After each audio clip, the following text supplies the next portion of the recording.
All right, let's see how we can combine multiple Excel files from a folder. So we are working with the same data set, but this time 2012, 13, 14, and 15 sales amount is mentioned in different Excel files. So I'll just open one of them to show it to you. As you can see here, we have the data only for 2013. So we have about 10,000 records. And like this, there are four different Excel files, and each one of them has the sales data for a particular year. Now, our objective here is to be able to combine all these four into a single master file and then create a pivot table from that. To do this, let's open an Excel file. In the Data tab, we click on Get Data from File and then the last option, which is From Folder.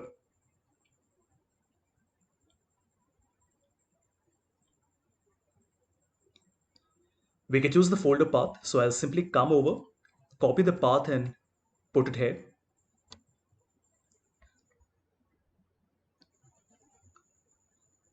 Now, the first thing that Excel does is to verify how many files are there in that folder.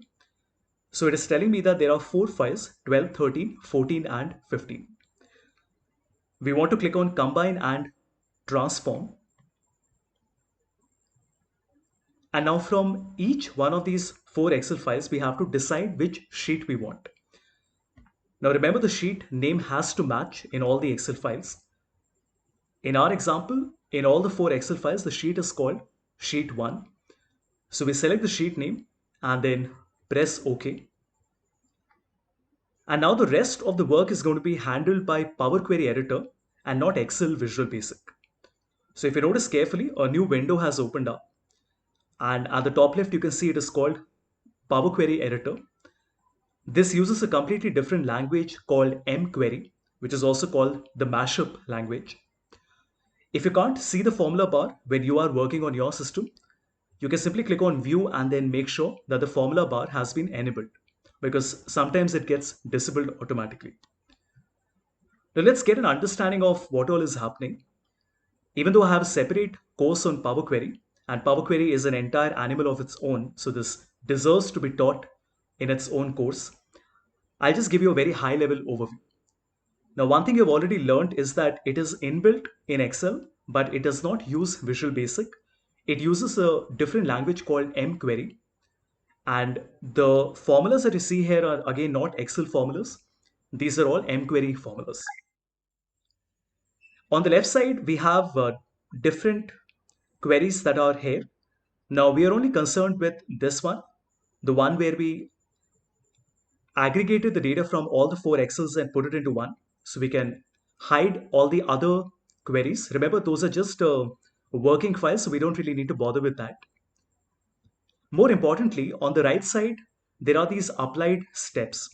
So what has happened is that the entire journey, which started when we selected the path, we selected the folder, then we looked at the visible files, then we added a column, we renamed the column, we removed the additional column, we expanded the table, and we changed the data type. If you notice, all these 7 steps have been saved automatically, which is great because that means we don't have to write any functions ourselves.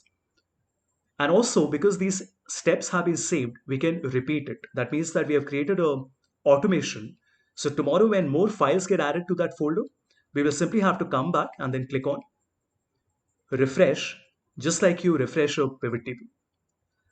To verify whether all the four files have actually got picked up or not, you will notice that a new column has been created called source.name. Now remember, our original dataset did not have this column. So this is a new column that has been created. And if you open this up, you notice that it is showing you details for 12, 13, 14, and 15. Excellent, right? So just in a few clicks, we managed to combine the data from all the four Excels into a single Excel file. But then what do you want to do with this data? We want to send it back to a pivot table, right? Now, if I click on close and load, what's going to happen is that the data is going to get copied on Excel, and I don't really want that. Now, our end goal is to take up all the data points from the Excel file and make a pivot table. So we click on close and load to. And if you notice, there is a box that appears which is asking us, do we want to create a table, a pivot table report, a pivot chart, or do we only want to create a connection? So we want to choose this option, which is only create a connection.